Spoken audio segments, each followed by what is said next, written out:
Hello and welcome to the International Literature Festival Dublin, brought to you by Dublin City Council with kind support from the Arts Council. Please take a moment to silence your mobile and take note of your nearest emergency exit. Thank you and enjoy.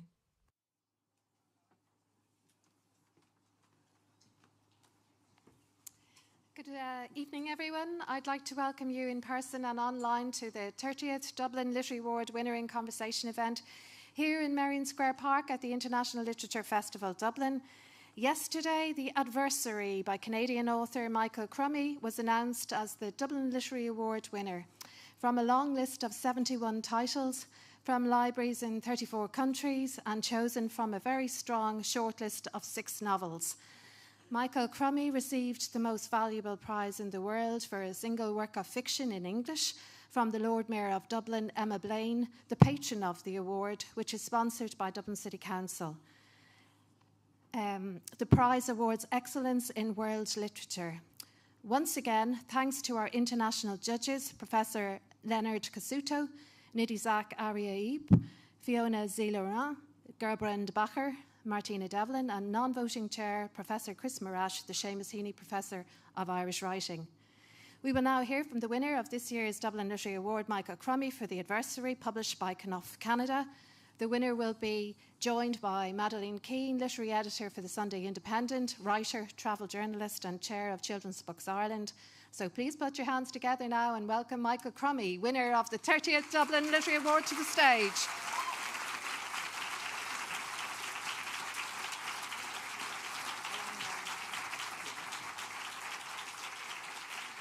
Actually, I think you're that side.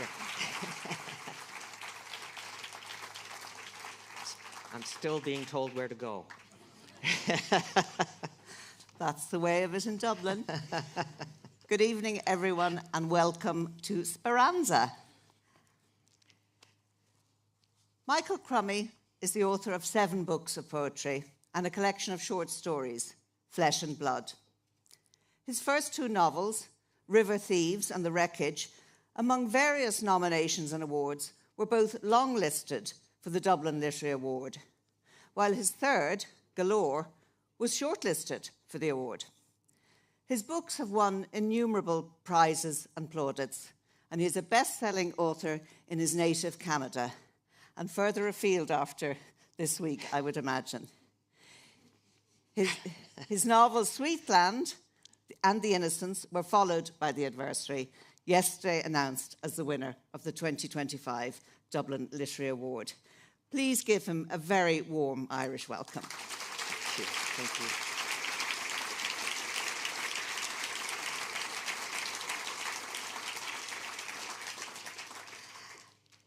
Congratulations. Thank you.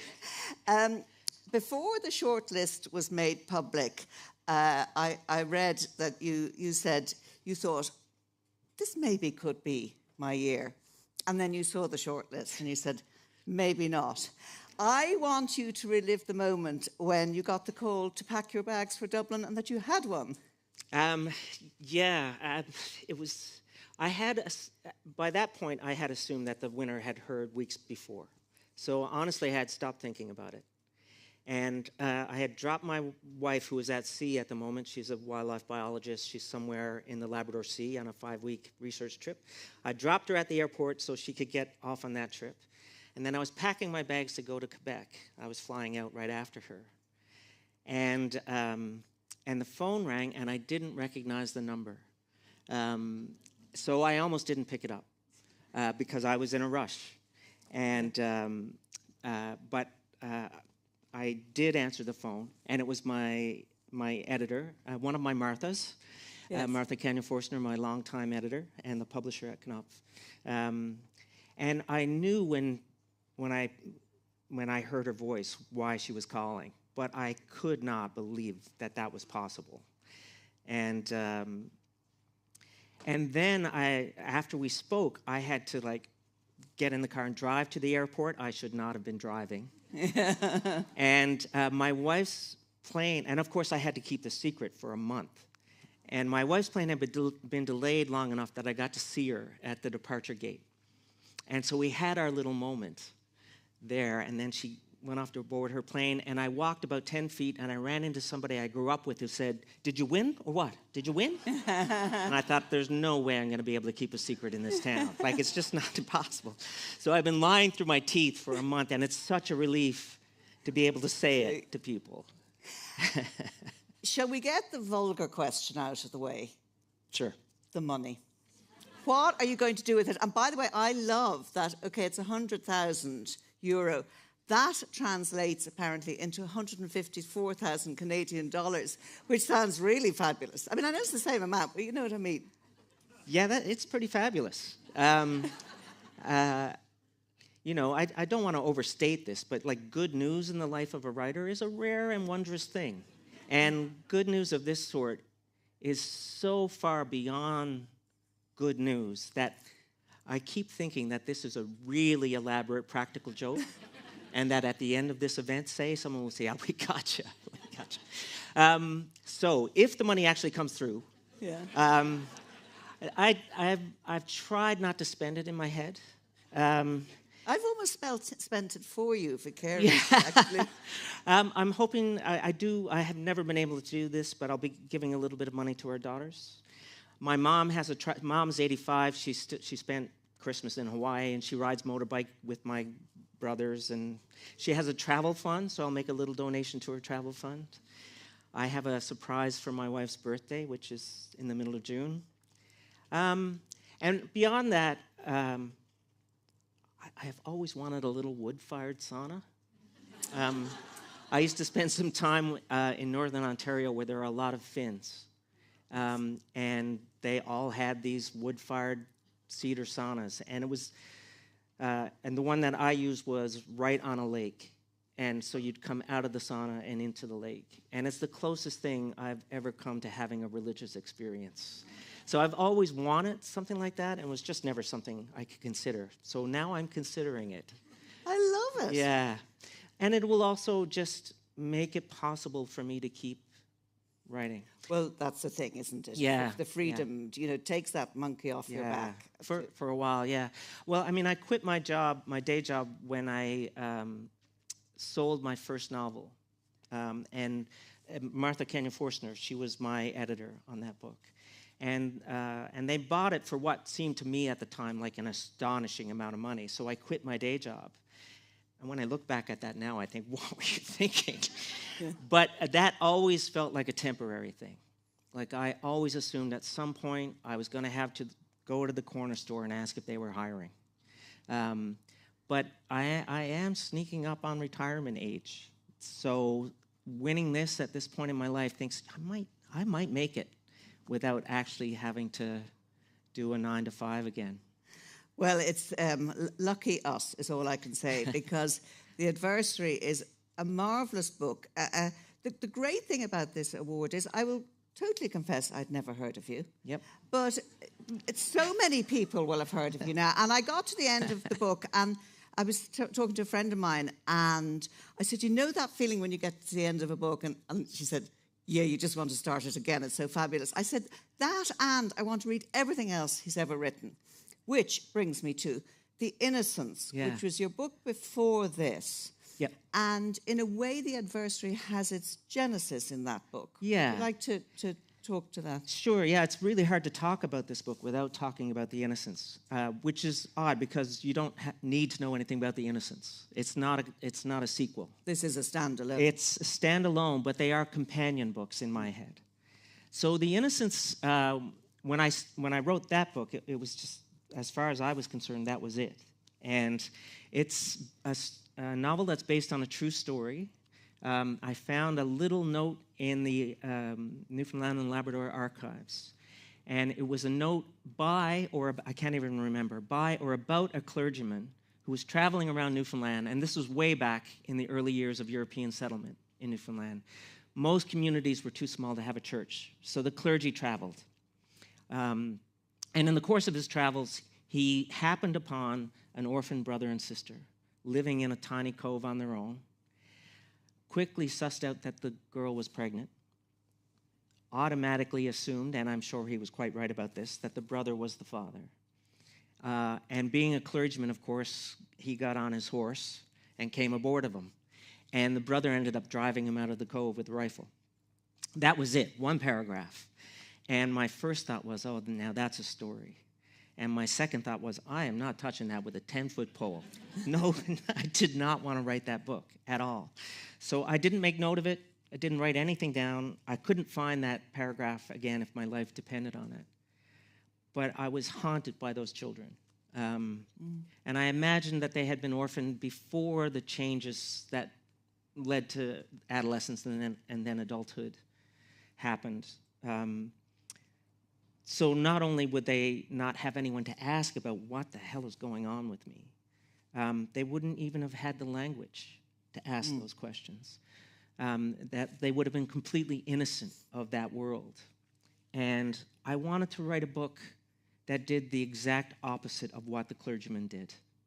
I wanted to write a book that allowed for those things to happen between them and for them to retain their dignity somehow. It was called a lot of things before it was called The Innocents, and they kept being rejected for one reason or another, and we were reaching the point where we needed a title. And my wife was the one who said, you know, I keep thinking of the whole notion of innocence when I think about those children. And I think that's the title, The Innocents. And simply for that reason, I mean, it's a complete fluke, but simply for that reason, I started thinking a lot about Blake's Songs of Innocence and Songs of Experience. And those two lyric sequences, you know, the first about the innocence of childhood and the beauty of nature and the mercy of God and all of those beautiful things. And then the second flips that on its head completely. And he wanted to show the two contrary natures of the human soul. So there are still lambs, as there are lambs in the Songs of Innocence, but they're being taken to the slaughterhouse. There's still children, but instead of playing in the fields, they're begging on the streets. And instead of the beauty and mercy of God and nature, it's about the corruption of the church as it existed at the time. And I started to think, could I do that with a novel? Could I do a novel that's a mirror image? And I had, when I was researching The Innocents, I came across this guy who I really wanted to put in The Innocents, but he was too big. And I just left him out. And I thought, you know, if I did flip this on the script, this would be my guy. It was a merchant who lived in Bonavista, Newfoundland, in the late 1700s. And he was, his name was George Ryder, complete reprobate. Like drunkard, bully, braggart. He shot and killed an Irish servant during an argument.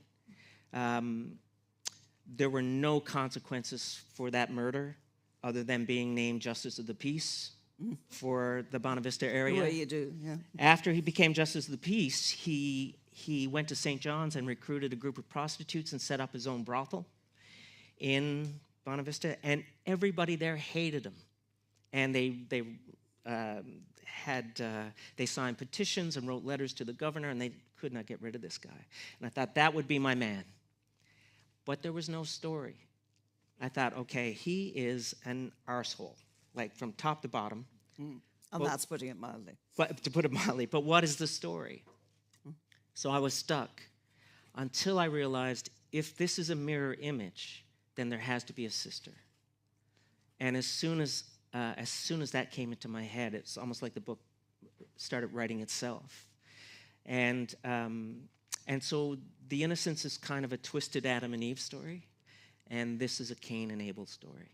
And love is the engine in the Innocents, and in this book it's greed and avarice and hatred. So it's a beach read, really. It's a summer book. Light and fluffy.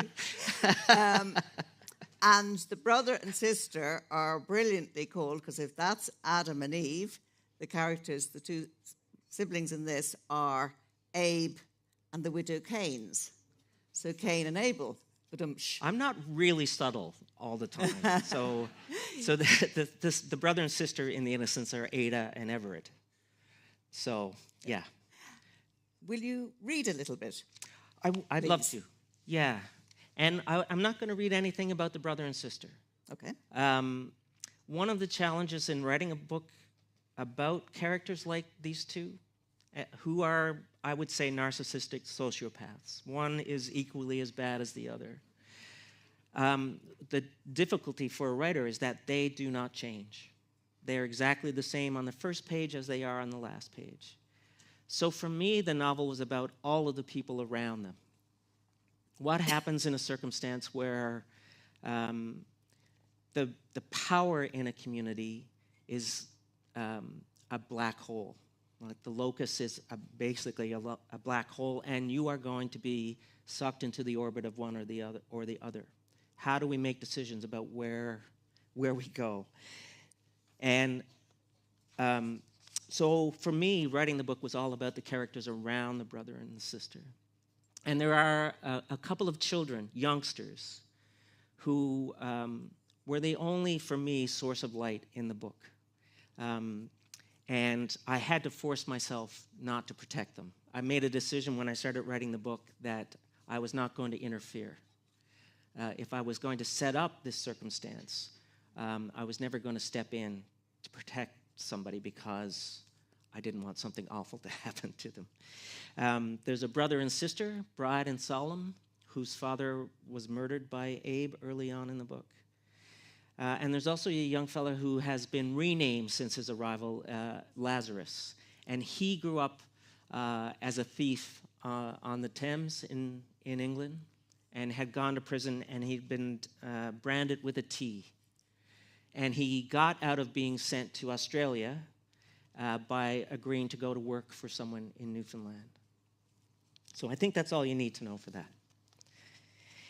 In the space of a month, Lazarus was disowned by the underworld and abandoned to an honest life. His former mates shunned him on the waterfront, feeling if they couldn't risk touching him, they could at least act as if he were dead, which was right and proper in the boy's mind. He wanted to be a new creature in the world, a stranger to all he'd known. Everything about his past filled him with remorse, and he renounced it all in his heart, keeping himself as far clear of the convicts as he could manage. The one mark of his old self he felt chained to was the letter, the unalterable brand proclaiming his days of venality and transgression. That badge preceded him each time he extended his hand at Sunday meetings of the Quakers.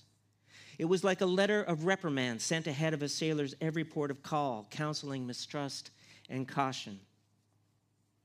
Mrs. Lamb was mostly insensible to the world around her, but even she happened upon it as she sat beside him, running her fingers absently over the back of the youngster's hand. When it struck her, she was tracing a raised figure there. She glanced down to take in the mark, tracing it again. Whatever does this mean, Lazarus? She asked. He shook his head. Nothing you need worry about, he said, standing from the bunk and announcing it was time he got home. Solemn followed him outside, and Lazarus was in tears when he came up to him. He lifted his face to the sky, to the first stars coming clear in the dark. I wish I could cut the bloody thing off, he said. He was a beautiful creature, Solemn thought. Delicate-featured, the marks on his skin like pale moths on the glass of a lamp. He knew next to nothing of Laz's old life, but he'd heard stories of Matterface and Heater taking the boy to the edge of Strap's property and having their way with him. Solemn couldn't picture what that meant exactly, though it stirred a helpless anger in him, a sick sort of jealousy to be excluded by the boy's experience of the world, by his pain. He took Laz's hand in his own and traced the letter as his mother had, thinking of the red-hot iron the beetle used to seal the stump of Imogen's arm after the amputation. What if we didn't have to cut it off, he asked. What else is there to do? It might be, Solemn said. We could erase it or bury it, like, if you're willing to suffer some. Laz wiped at his face with his shirt sleeve. I feel like I was born to that, he said. The following Sunday, they built a fire in the clearing behind the back wall of their tilt, where the household's wood was sawed and junked, and Solemn set an iron poker among the coals. He'd smuggled half a bottle of rum from the widow's house during the previous week, and he handed it to Lazarus as they waited for the iron to kindle. But the youngster set it aside. I can do everything through him who gives me strength, he said. He knelt beside the wood horse, and Solemn lashed his arm to the frame's top rail. Bride sat astride the horse to weight it to the ground as she watched Solemn take the iron from the fire, the tip glowing molten like an angel with news for the fallen world. "Do your worst," Lazarus said, and he set a leather bit between his teeth. Bride circled her arms around his neck and buried her face in the boy's hair, and she held on as he rocked and shifted and grunted helplessly. The stink of burnt flesh struck her then, and she lifted her head to see Solemn standing with the poker raised in the air, looking like he had cast a devilish spell and terrified to see it made manifest in the world. They untied the boy's arm and plunged his hand into a bucket of seawater they put by.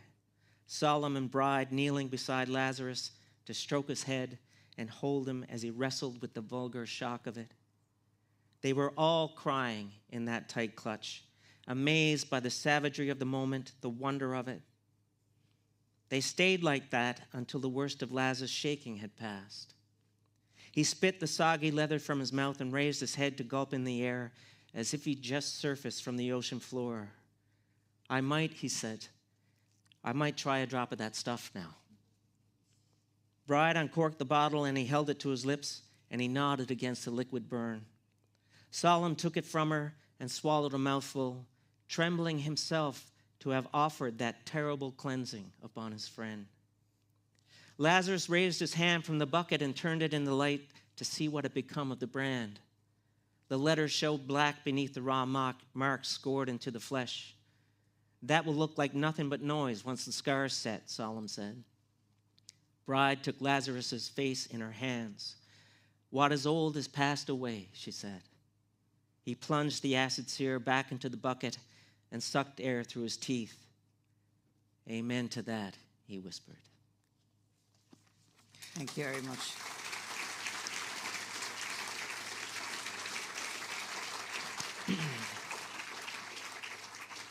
I should have said at the outset that I will allow about 10 minutes at the end for questions from the audience, and Michael will be signing books as well. So let's get down to the nitty-gritty. You said in an interview,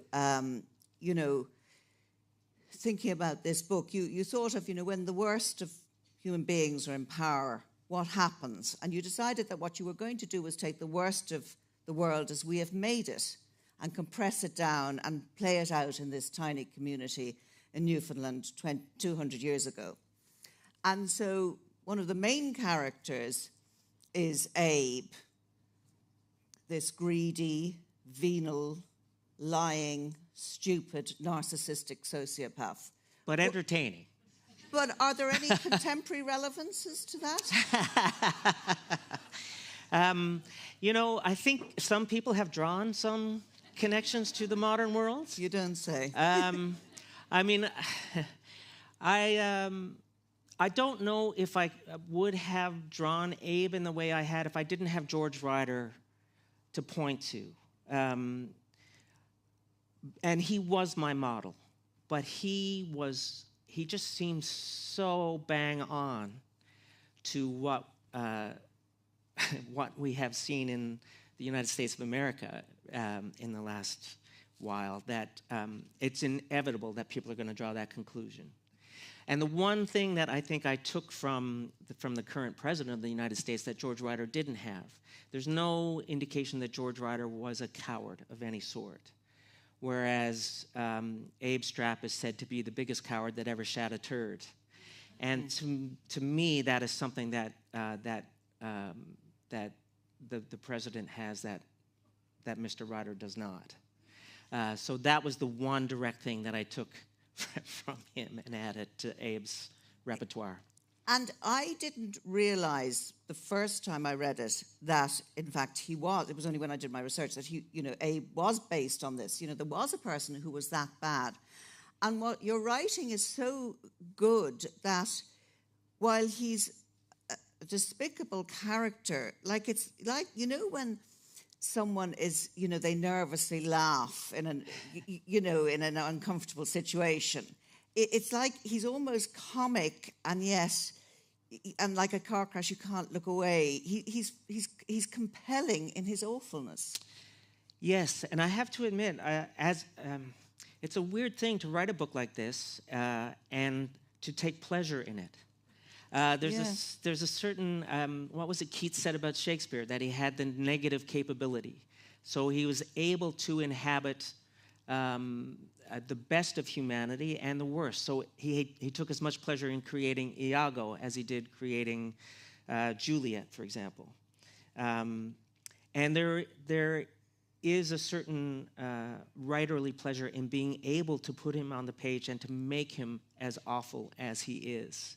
And to put him in circumstances where you can see why, despite the fact that he is such a miserable human being, people might gather around him and look to him as somebody that they can ride into positions of power themselves. Yeah, and then, of course, you have his sister, who actually, while he's fascinating, she is the really, I see her as the central character. Now, one of the judges said to me yesterday, oh, yes, she's Medea, isn't she? But she's not, well, no one is as bad as her brother, but there's, she's transactional in her way of the world, but she's good to the children, ish. Yeah, I mean, my first readers, and it's been the same for years now, are my wife and the Marthas, my agent and my editor. And they both said after reading that first draft that they were pulling for the widow. And I thought, well, I've made a huge mistake. I have not done my job. And in a way, it's inevitable because she is. It's like the Cain and Abel story. Abel's sacrifice is accepted and Cain's is not. We're never told why. It's just that's the way it is. In the world that these people live in, Abe's sacrifice, such as it is accepted. He's a man, so he's been given the family business. And the widow, simply because she's a woman, is cut out. And it's inevitable that we, as readers in this world, will look at that and see that she's being treated unfairly and automatically feel sympathy for her. So I had to work really hard to try to make it clear that despite the fact that she's much smarter than her brother, that she has more guts, that she is able to work against a system that is, by definition, unfair to her. Despite all of those things, she is, in fact, no better than her brother. That Abe is all appetite and she is all will, and that for each of them, they are completely transactional. Although they're chalk and cheese in how they see the world and how they operate. They don't see the outside world as having any relevance outside of what of it they can own and control. And the widow's real gift is her ability to give people the impression that she has their best interests at heart, as she does with the children. But she never has anyone's interests at heart but her own. The reason she takes Solomon under her wing is because she knows the fact that Abe has killed his father means that he could be useful to her. And in her way, I think she's actually more frightening than Abe. Abe is so obvious that you can see him coming from a mile away. The widow is much more likely. It's the only people who see through the widow are a couple of women in the book.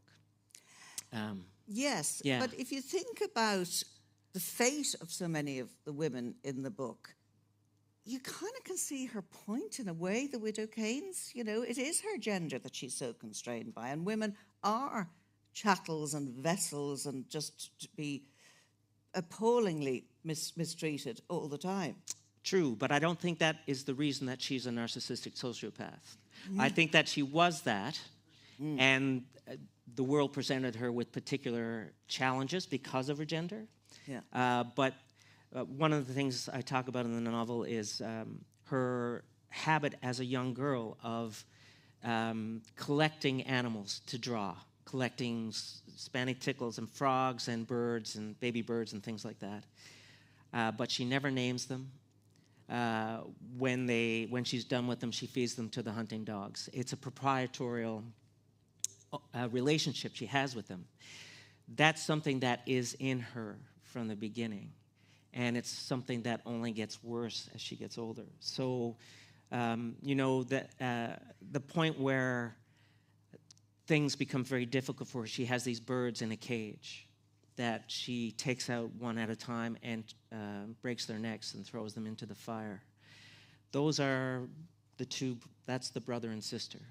She has the same relationship to those birds in the cage as she does to those children. So, so my feeling, and I know some people feel differently about this, but my feeling is that when we see her in that first scene where she's sabotaging Abe's wedding with a lie, and then throws that poor young girl into Abe's arms, she has no feeling for anybody there but her sense of, what can I do to this guy? How do I get at him? Or as Mr. Trump might say, how do I fuck with this person? Yeah. Right? And that's Trump's only real skill, is that he is quite good at fucking with people. And it's without compunction, without regret, and without mercy. That's the only thing he has. And I think both of these people have that in equal measure. I was interested, and you said it earlier, about, you know, not wanting to interfere with your characters, that while you might have wanted to protect the children, you were going to let it play out. And I'm really interested in that as a writer, and how these characters do their thing, don't they? You know... Yeah.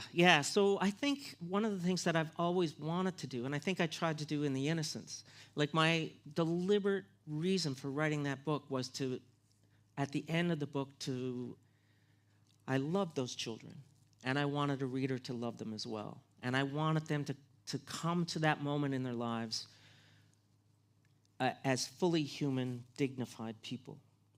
And nobody would ever accuse me of writing light books. But I've always wanted to write books in which I'm looking for what's good in people. Even in the darkest of stories, I'm looking for those moments where the best of who we are against all odds shows its face. Even if it's no help, seeing that, I think, can give us hope. Yes, that's what's very moving. I mean, although it is, you know, there is darkness and depravity and corruption and real cruelty, and yet that refrain, we are the children of the light, there is hope and there is light. And that was one of the things that I found so intensely moving about it. Yeah, well, I'm happy to hear that you saw that there. Not everybody does. And I'm not even sure I intended that. But... you know, I'm willing to accept that once a book is out of my hands, I don't own it. Well, you see, that's it. A book is only a book once the reader meets the writer. That's right. That's the communion of it, isn't it? For sure. And in some ways, there's a real freedom for me, because once you realize that what a reader's response to a book often says as much about the reader as it does about the book. So it makes it a little bit easier to deal with people who hate your books. Eric Vollmer's reviewing the adversary for the Calgary Herald wrote, in the first 100 pages, there's a forced marriage, spousal abuse, a drowning, a stillbirth, a scolding, an amputation, and a cold-blooded murder. And yet there's so much more to follow. And, well, you know, I know you say you don't like to interfere with your characters, but controlling that narrative, there's an awful lot going on. Mm-hmm. I mean, so there are a couple of things going on there. One is that I was trying to describe honestly how difficult that world was. Newfoundland in the 17th and 18th century was an unbelievably difficult place to make a go of it. There was almost nothing you had control over. There was very little in the way of medical care. There was almost no education. And the fishery was very unpredictable, and the weather was Old Testament biblically bad. I see the weather as the adversary, or certainly one of them. The place is one of the adversaries in this book. Yes, there's no question about that. I've always said that Newfoundlanders are famous for their attachment to the place they were born and raised. And there's an old joke about Newfoundlanders that they'll be the only unhappy people in heaven because they'll all be wanting to go back to the island. But I've always said, that love is not requited. Like the place does not return it. It's so harsh. It's so harsh. And that's less and less true, of course, because modern technology makes it possible to deal with the unpredictability and the harshness of it. But everybody in those communities lived on a knife's edge. And when things went wrong, they went badly wrong and very quickly. So that is part of it. But I felt like the innocence was kind of a fable. And in some ways, this is as well. The adversary in the Bible is Satan. That's how he's referred to in a number of cases. And I wanted to create a world and a landscape where it felt like the adversary was at large, where whatever corner you turned, that thing, that person, that whatever that adversary is, you might find that thing face to face. So a lot of the physical horror that is in this book was an attempt to create that sense of how close the adversary was to all of these people at all times. And just because, why not throw in a pandemic as well? Well, now that's an interesting thing. There's another adversary. Yeah, so the innocence starts at the same time as the adversary. And they cover the exact same period of time. So the innocence takes place in a tiny cove near this town called Mockbeggar. And we never leave the cove, but we hear about Mockbeggar. And occasionally people show up from Mockbeggar. The adversary takes place in Mockbeggar. And we never see those children. They're mentioned once or twice, but it covers the same period of time. So I've laid this story on top of that one. When I was writing The Innocents, I was just throwing stuff in there because the first thing I had to do was orphan those children. So I thought, okay, a sickness comes upon the shore, the parents die. And then later on in the book, it's two children alone in a cove. So I had to add things that I thought would bring some drama to the story. So some sailors show up on their way somewhere. A couple of other strays come through. A huge storm comes in. I think that would be interesting. And then the sickness comes back into the cove. All of that was just where it felt like I needed it in the story to make the story work. When I started writing this story, I had to write a story where all of these things happened at a particular time. The Innocents was written before the pandemic. So the fact that there's a pandemic in this book is completely by accident. That's purely happenstance. But I did feel like I had a particular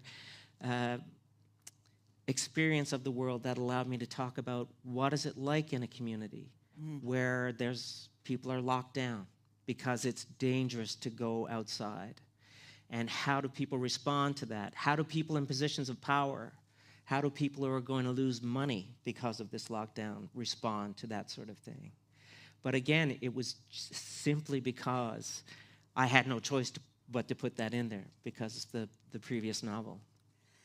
And, that brings me to the whole, notion of appropriation. And I read your Kreisel lecture of 2019, Most of What Follows is True.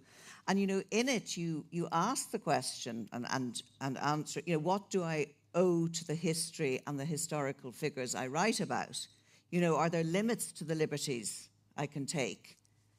So, talk to us about that. Yeah, I mean, this was a lecture that I wrote in response to the whole question of who owns stories. Yeah. And this is a big thing in Canada, particularly around Indigenous stories.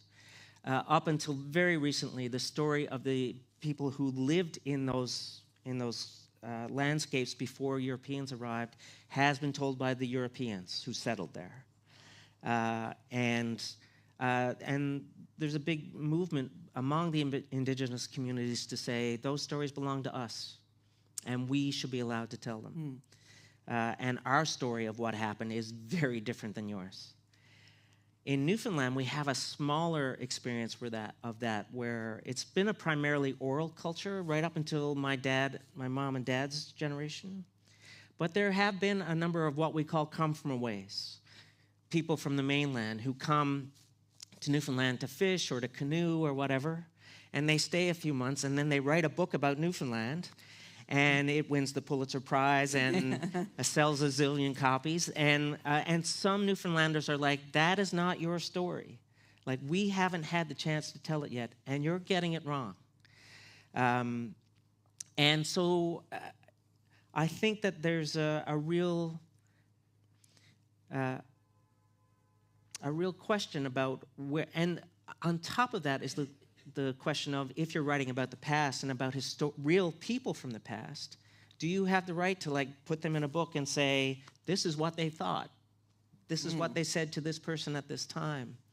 And I think those are really thorny questions without any clear answers. You know, I think there is a line where you can do that with respect, and that will enlarge a reader's sense of what that world might have been like. And then on the other side of that, there's something that's really exploitative, and that will obscure a person's understanding of that world. There's a book called, which I talk about in that lecture, called The Lightkeeper? No, something like that. It's an American novel set in Newfoundland. It has no resemblance to Newfoundland whatsoever, like none. It's very funny. Except for place names. It's like he did no work at all to have any sense of who those people were and why they were there. And I was traveling through at literary festivals in the U.S., and when people found out I was from Newfoundland, they would say, oh, I've read this book. I know lots about Newfoundland. I was like, you don't know a thing about Newfoundland. Everything you think about, you know about Newfoundland is not true. So clearly there's a line. That book is on that side of the line. But everybody's line will be placed somewhere different. Yeah. And you just have to make your own decisions about where you think that line is. Like when I wrote my first novel, River Thieves, and I've never done this since, I used a lot of historical characters, people you can find in the history books. And I made things up. I made up we knew what they did, but we don't know why they did those things. We don't know what they were thinking. We don't know what their motivations were. I made that up. And I was so uncomfortable with that process that I put a scene in where one of the main characters talks about an experience he had where he and his father found the Beothuk were the indigenous people in Newfoundland who no longer exist as a cultural group at all because of the arrival of Europeans. And they find a Beothuk grave, and the father picks up the skull and does this miming with it and does a Beothuk voice, which, imagine something less respectful. And his family had been very involved in a lot of the violence. And he realizes at a certain point, because of what they were involved in, at some point 200 years in the future, some stranger could pick his bones up out of the grave and put their own words in his mouth in the same way. And that was me he was talking about, right? I was the stranger doing that in this book. And I don't think I could have written that, or I couldn't have published that novel if that scene wasn't in there, to give him a chance, to give that John Payton a chance to say, you may think this is me. You may think these are the things I thought, but that is not me. That's this Crummey guy sitting in his underwear in an apartment in Kingston, Ontario, right? I'm making that up. And I think we have to find ways to acknowledge that distance between fiction and reality. And of course, that's what's so interesting about historical fiction particularly. And you know, I mean, maybe it's the older I get, the more I love reading historical fiction. And the best of it is where you know the author has researched the hell out of this, but they wear it lightly. Right. You know, and it's clear that you did. And I was very interested in your acknowledgements. Michael is a poet, so there's the most lyrical use of language, but he has researched all this, the abusive terms, and it's so brilliant. So there's a fantastic range. I'm going to have the most brilliant range of insults now to give people. Cork-brained calf lollies, noddy peak simpletons, turdy guts, and my favourite, dirty shag bags.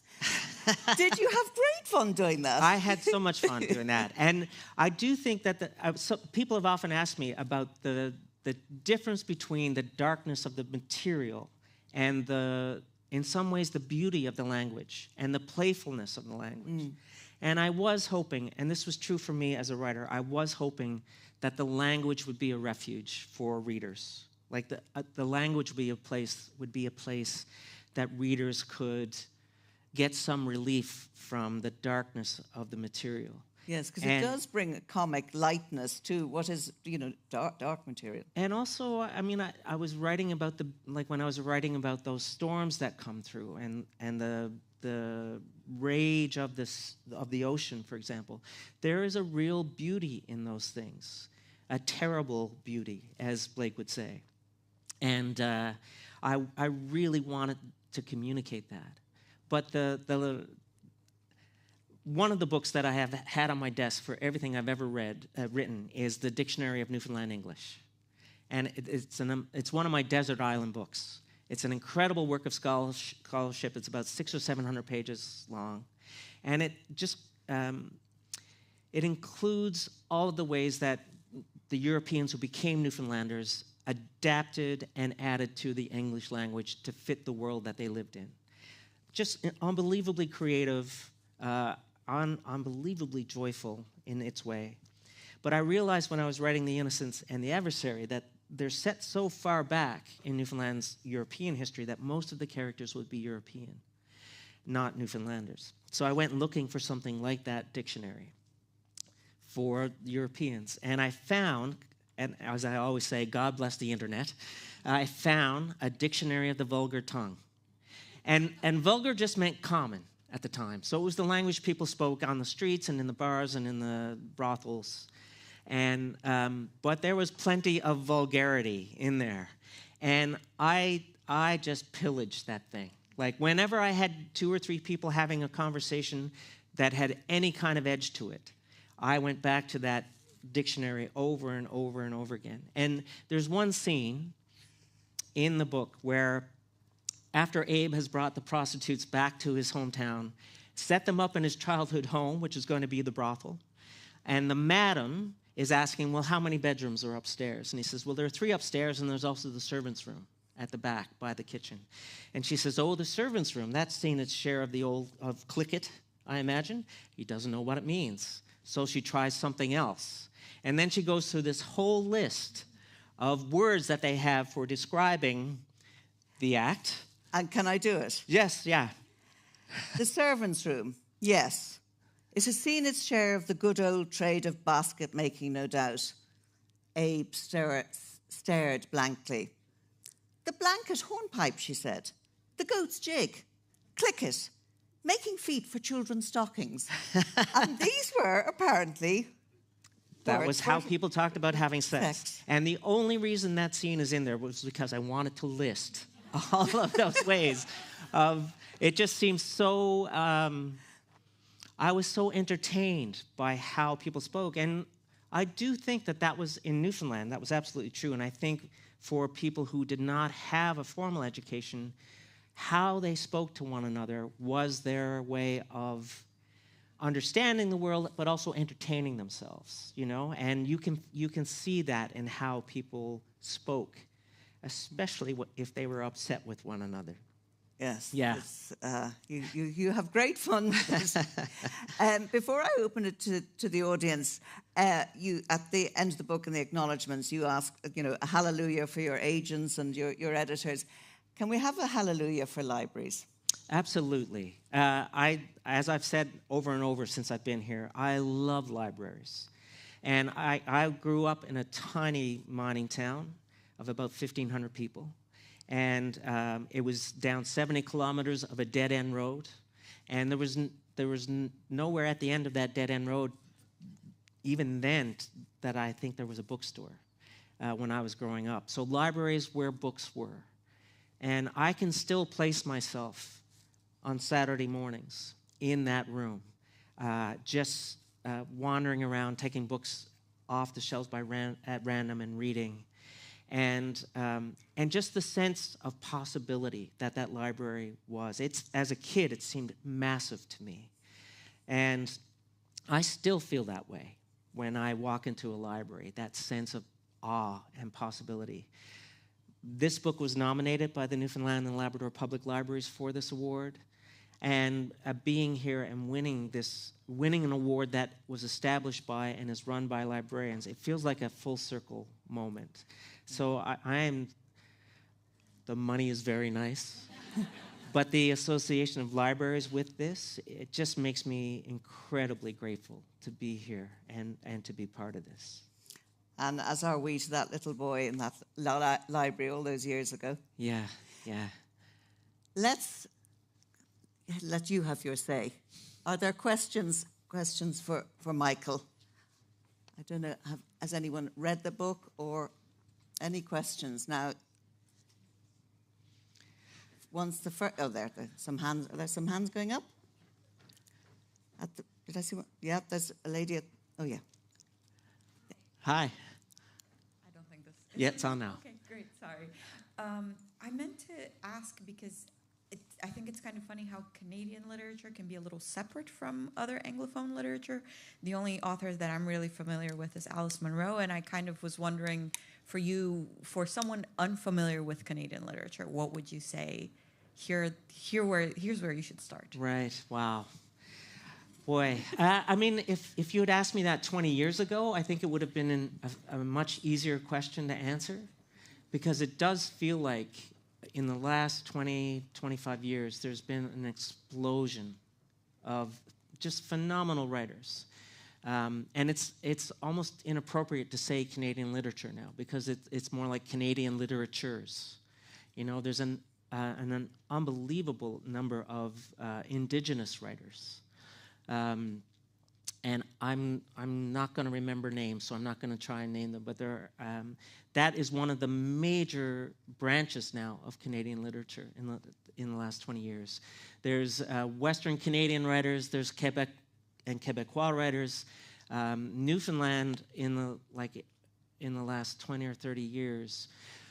One of our most famous writers, Bernice Morgan, when she quit her job at about 55. She had a novel in her head. She spent 3 or 4 years writing it. And when she found a big agent, and he said, you know, I'm going to try and sell this for you, but I don't think I'm going to get a Toronto publisher, because no one outside of Newfoundland wants to read a book about Newfoundland, right? And then the shipping news happened. And then all of a sudden, there were publishers and agents flying into Newfoundland and beating the bushes, looking. And luckily, there were a bunch of writers there. So people like Lisa Moore and Wayne Johnson and Michael Winter and Kathleen Winter and on and on and on. Like, there is a Newfoundland literature now. But if names that, like Alice Munro, who have an international stature, I mean, Michael Ondaatje, to me, is a huge person to be looking at. Mavis Gallant, I think, is probably the best writer Canada has ever produced, but she only wrote short stories, which means that she did not get the same kind of attention. Rohinton Mystery. I could go on and on. So who's that? Atwood? Atwood, of course. I mean, there is no bigger writer in the world in terms of impact, I think. Partly because of what's happening in the world right now. She seems so prophetic. That's a start. But some great suggestions. Yes, there. yeah. Is there a question up the back, is it? So you said when you wrote your first novel that you were in your underwear in Kingston, Ontario. Yeah. Did you? In a garret, in an attic. And obviously all your novels are about Newfoundland. Did you have to leave home to realise that home was where you wanted to write about? No. I left Newfoundland when I was about 21, and that was just circumstance. I'd started writing in my first year of university. I was one of those kids that had no idea what I wanted to do with my life.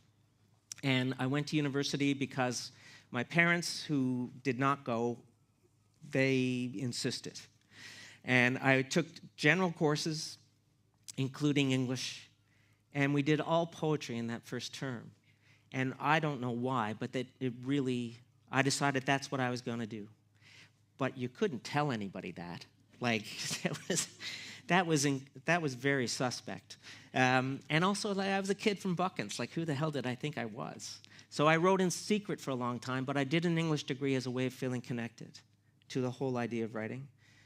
When I finished my degree, there was nothing I could do in terms of work, so I just applied to graduate schools and ended up getting into Queen's University in Kingston, Ontario. And when I got there, I was there for almost 13 years. The only thing I wrote about was Newfoundland. People often ask me if I would consider writing a book not set in Newfoundland. And my answer is, well, I could, but why would I bother? Like, Newfoundland has been the greatest gift to me as a writer. It's like there are so many stories there that I will never live long enough to come close to exhausting it. And it's the place that made me, so it's the place that it's the only place I'm really interested in writing about.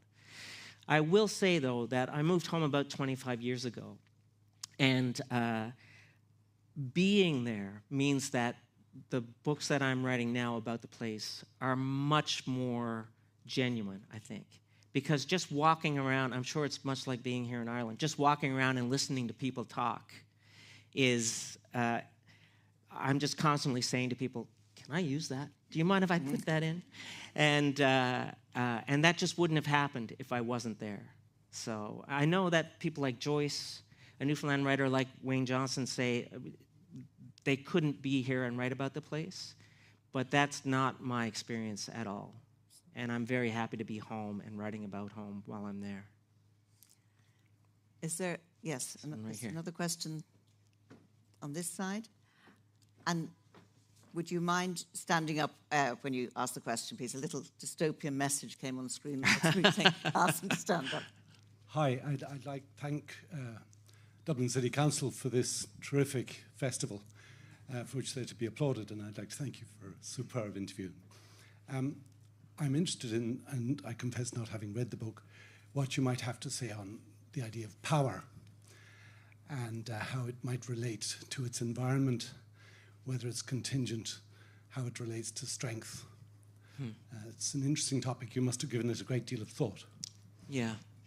Thank you for that. I guess I was interested in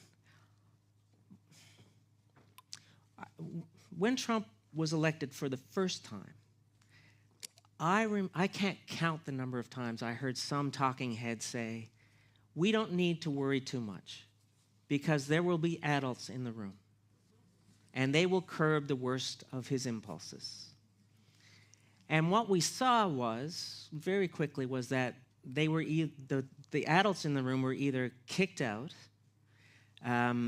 or they left of their own volition because they couldn't stand it, or they decided, you know what, I don't mind being on this train. This will take me places that I want to go.